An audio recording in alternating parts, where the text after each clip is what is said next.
নভতলে স্বাধীন ডঙ্কারে বিজয় সঙ্গীত বন্দি গেয়ে চলে। বন্দিশালা মাঝে ঝঞ্ঝা পোষে ছেড়ে উতল কলরোলে রক্ত নিশি ভরে।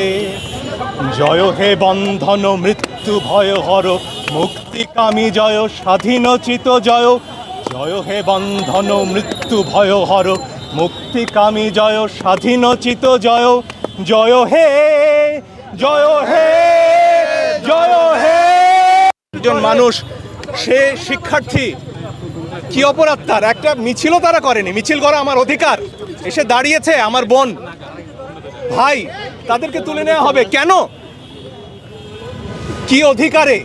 এই সব কিছুর জবাব চাই আমরা, সব মনে রাখা হবে।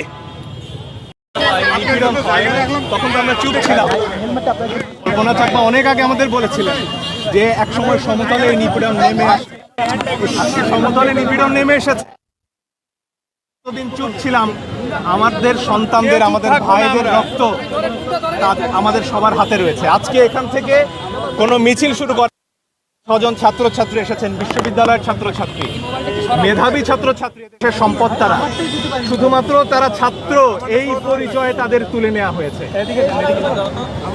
একজন মানুষ যখন পরিচয়ের কারণে, তার কোনো কর্মকাণ্ডের জন্য নয়, সেটাকে জেনোসাইড বলে ইংরেজিতে, গণহত্যা বলা হয়। শুধু ছাত্র এই পরিচয়ে রাতের বেলা বাসা থেকে তুলে নেওয়া হবে, শুধু ছাত্র এই পরিচয়ে এখানে আসা মাত্রই তাদেরকে গ্রেফতার করা হবে, এই অন্যায়। সংযুক্ত আরব আমিরাতে আমাদের যে ভাইয়েরা গ্রেফতার হয়েছেন, তাদের ব্যাপারে নাকি সরকার